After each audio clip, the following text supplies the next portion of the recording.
सूर्य भगवान अभी निकले हुए हैं, गर्मी लगा तो कूलर एसी का व्यवस्था करना प्रारंभ कर दिए हम लोग। और चंद्रमा जब निकलती हैं तो ठंडक देती है ना, क्योंकि वो माँ है, स्वरूप है उनका, भगवान का ऐसा लीला है। हाँ बताया ना मैं कि माँ कितनी प्यारी होती है। हाँ हर कुछ को सहन करती है माँ, माँ हर कुछ को सहन करती है, चाहे बेटा गलत हो सही हो जैसा भी हो, लेकिन उनका पुत्र है। पिता एक बार डांट देगा लेकिन माँ कभी नहीं डांटेगी, प्रेम से ही उसको समझाएगी कि बेटा इसको ऐसे मत करना, ये गलत है ना। माँ ऐसी होती है ना। अब उसी प्रकार पार्वती जी भी बढ़ने लगी, धीरे धीरे धीरे धीरे बढ़ने लगी, और चंद्रमा के स्वरूप की जैसे सुंदरता उनकी बढ़ने लगी। अब उनकी सुंदरता तो बढ़ने लगी चंद्रमा के स्वरूप,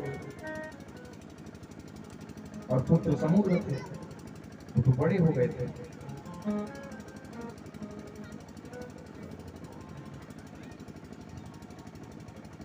तो माता जो होती है ना, माता जो होती हैं वो बहुत प्यारी और नम्र होती है,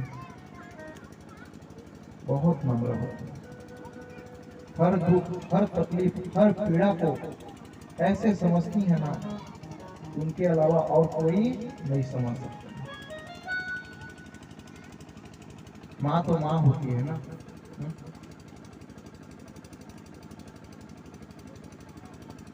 तो चंद्रमा की भांति बढ़ने लगी। नगर के लोग पार्वती तथा कोई सुशीला और कोई बंधु प्रिया भी कहने लगी। भाई गांव में जब पुत्र पुत्री होते हैं तो लोग कई प्रकार का नाम रख देते हैं ना, है? जो प्रिय होता है सबका उसके कई नाम रख देते हैं लोग। माता पिता तो संस्कार कराते हैं लेकिन लोग प्रेम से कुछ ही बोलने लगते हैं उसको। ऐसा होता है ना गांव में, कोई बच्चे बहुत सबके लिए प्रेम होते हैं उसका नाम ही रख देते हैं, है ना। ऐसा होता है, उसका गांव वाले उसका नाम रख देते हैं। उसी प्रकार पार्वती जी का भी नाम वहां लोग रखने लगे, कोई सुशीला कोई बंधु प्रिया भी कहने लगे। जब उनकी माता ने तप किया, जब उनके बच्चे का नाम लोग जो पाते थे वो रखने लगे, उन्होंने तप किया कि मेरे पुत्र पुत्री को कोई ऐसे ही ना बुलाए। उन्होंने तप किया, ये किया उनकी माता ने। तो उनकी माता ने जब तप किया तो उनका नाम उमा हुआ। क्या हुआ? उमा, उनका नाम उमा हुआ। अब वह भगवती देवी गंगा के तट पर अपनी सखियों के साथ खेल कूद में लग गई। फिर अपने गुरु से विद्या पढ़ने लगी। अभी बताया ना संतान कितने प्रकार के होते हैं, 2 प्रकार के, शिष्य और शिष्या और पुत्र और पुत्री। तो प्रथम किसके हुए? माता पिता के पुत्र और पुत्री, और गुरु के हुए शिष्य और शिष्या। अब गुरु से विद्या पढ़ने लगी। अल्पकाल में ही दुर्गा देवी सब विद्याओं की पारंगत हो गई। हे मुनि, यह भगवती देवी का चरित्र मैंने सुनाया है ना। अब इनके आगे का और चरित्र सुनना बाकी है। अब ऐसा होने लगा तो एक समय जब हिमालय के घर गए तो गिरिराज ने सत्कार कर अपनी पुत्री को बोला और प्रशंसा किया कि उसका गुण दोष को पूछो। ब्राह्मण को बुलाकर उसका कुछ गुण दोष को पूछो। हिमालय भाई पिता को चिंता होता है ना कि मेरे पुत्र पुत्री का गुण क्या है, संस्कार क्या है, ये लोग क्या करेंगे, आगे क्या करेंगे। वो थोड़े जान रहे हैं हिमालय की मेरी पुत्री तो जगदम्बा है, दुर्गा स्वरूप है, वो नहीं जान रहे भगवान का लीला है। लेकिन हिमालय राज चिंतन कर रहे हैं कि मेरे पुत्र पुत्री का क्या होगा। हाँ चिंतन करने लगे। तो जब चिंतन करने लगे तो ब्राह्मण को बुलाए, और ब्राह्मण नारद जी थे, हिमालय जी के यहाँ के ब्राह्मण नारद जी थे। अब दुर्गा देवी का मुख हाथ देकर बोले कि हे गिरिराज, तुम्हारी यह कन्या सब लक्षणों से युक्त है, आद्य कला है, यह अपने पति को सुख देने वाली होगी तथा पिता की कीर्ति को बढ़ाने वाली होगी, परम साध्वी तथा आनंद देने वाली होगी, इसके और भी सभी लक्षण शुभ हैं। ऐसा नारद जी हिमालय को बता रहे हैं, जैसे मैं आप लोगों को बता रहा हूं। किंतु इसकी एक रेखा जो है ना, एक रेखा अति विलक्षण है। विलक्षण मतलब गलत है, एक रेखा तो गलत है। अब जिसका फल सुनो, भाई हर किसी के अंदर तो सत्य और पाप रहता है ना, सही गलत रहता है ना। हाँ? अब इसके और सभी लक्षण सुनो। तो हिमालय कहने लगे, हे प्रभु, ऐसी कौन सी रेखा है, ऐसी कौन सी रेखा है जो मेरी पुत्री की रेखा गलत है? इसकी शांति करने के उपाय करिए हे नारद जी, कुछ उपाय बताइए। ऐसा हिमालय करने लगे। तो नारद जी ने कहा कि सुनो, योगी नंगा गुण से रहित, अकामी माता पिता से रहित और अमंगल वेश वाला इसका एक ऐसा पति होगा ना,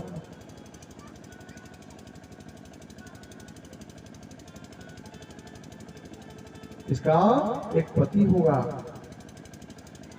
वो कैसा होगा? योगी होगा, नंगा होगा, गूंगा होगा, बूढ़ा से रहित होगा, उसको कोई मतलब नहीं है देश दुनिया से, ऐसा होगा।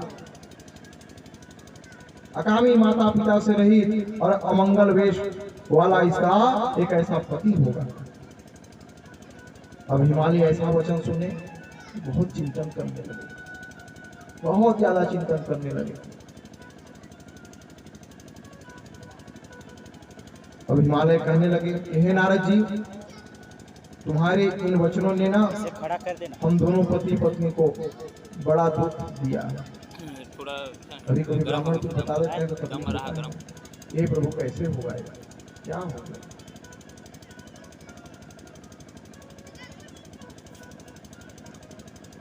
लेकिन पार्वती जी तो दुर्गा का स्वरूप है ना। अब वो जानकर प्रसन्न हो गई, ये तो ब्रह्मा विष्णु का लीला है, मुझे इस लीला के लिए शिव के लिए लाया गया है।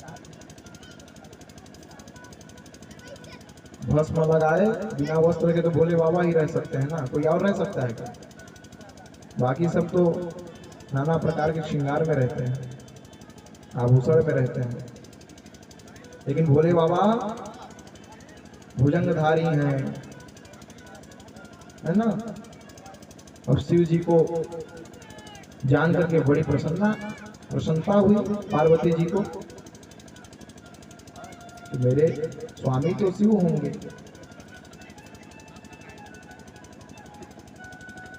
अब दुखित होना प्रारंभ हो गए हिमालय, और उन्होंने नारद जी से प्रश्न किया, इसका कुछ उपाय बताइए प्रभु,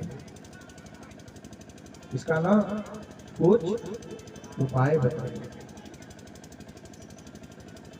तब नारद ने मीठे वचनों द्वारा हिमालय से कहा कि हे गिरिराज, मेरे वचन असत्य नहीं है, ये सत्य वचन है, कटु सत्य है। आपको अभी तत्काल तकलीफ दे रही है, लेकिन ये सत्य होगा। ब्रह्मा की लिखी रेखा ना असत्य नहीं होती है। कल बताया था ना आप लोगों को कि ब्रह्मा विष्णु सृष्टि के रचयिता हैं, तो ब्रह्मा जी की जो लिखी हुई रेखा है ना, वो कभी असत्य नहीं होती है। ये भगवान की माया है, इस माया को ना कोई नहीं समझ पाया है। भोले बाबा गए और भोले बाबा को देखे ना कल कैसे भस्म लगाकर मदार खाकर भगवान प्रसन्न होकर बैठ गए और ब्रह्मा और विष्णु लीला करने लगे कि जब तक ये नेत्र खोलेंगे नहीं तो इस जग का क्या होगा। हाँ, तो ब्रह्मा की लिखी हुई रेखा ना कभी असत्य नहीं होती है। इसे वैसा ही पति प्राप्त होगा, जब समय आएगा ना तब देख लेना, तब मुझे ढूंढना। अभी तो आप मुझे कह रहे हैं ना कि आप असत्य भाषण रूप दे रहे हैं, हिमालय दुखित हो रहे हैं, लेकिन जो सत्य होता है तत्काल दुख देता है, वो तत्काल दुख देता है, और झूठी बातें तत्काल सुख देता है लेकिन बाद में दुख देता है।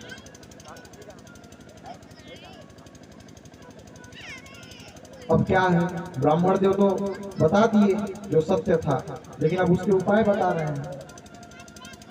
उनके अभी विवाह होने में उनका समय है ना, अभी से ही चिंतन करने लगेंगे तब तो हो गया।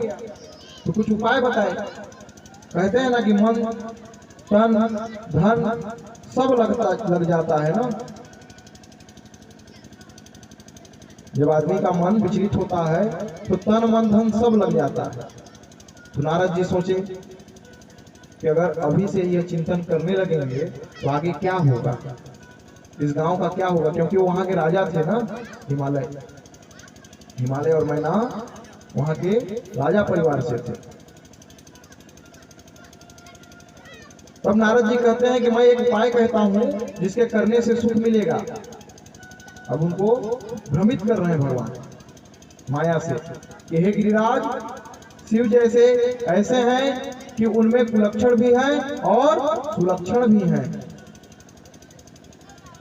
सत्य और असत्य दोनों है भोले बाबा में। ऐसा हुआ उनको बता रहे हैं, प्रभु मैं दोष भी गुण के ही होते हैं। नारद जी ऐसा बता रहे हैं कि जो दोष होते हैं ना वो भी गुण के अंदर के ही होते हैं, अलग से नहीं है। जैसे सूर्य, अग्नि और गंगा हैं, तुम इस कन्या को शिव जी के लिए दान कर दो। दान होता है ना, कन्यादान है, कन्यादान का रीत वहीं से प्रारंभ हुआ है। आप लोग सब लोग कन्यादान करते हैं ना, है? जरूरी तो नहीं है कि लड़की के अंदर हर कुछ सही ही हो, हा? हर गुण हो, ऐसा होता है क्या? हर किसी के अंदर हर गुण नहीं होता है। फिर भी हमारे भोले बाबा लोग ले जाते हैं ना, कुछ चीजें अपने घर से सीखी होती हैं और कुछ उनके घर जाके सीख लेती हैं, हा? ऐसा होता है ना, सीख जाती है ना। कोई पूर्ण रूप से गुण सीख कर नहीं आता इस धरती पर। जब देवी देवता नहीं आए तो आप और हम कौन हैं? ये भगवान की माया है। इस माया को ना बड़े प्रेम से दर्शन करना है। लगता है नाग देवता बार बार दर्शन दे रहे हैं।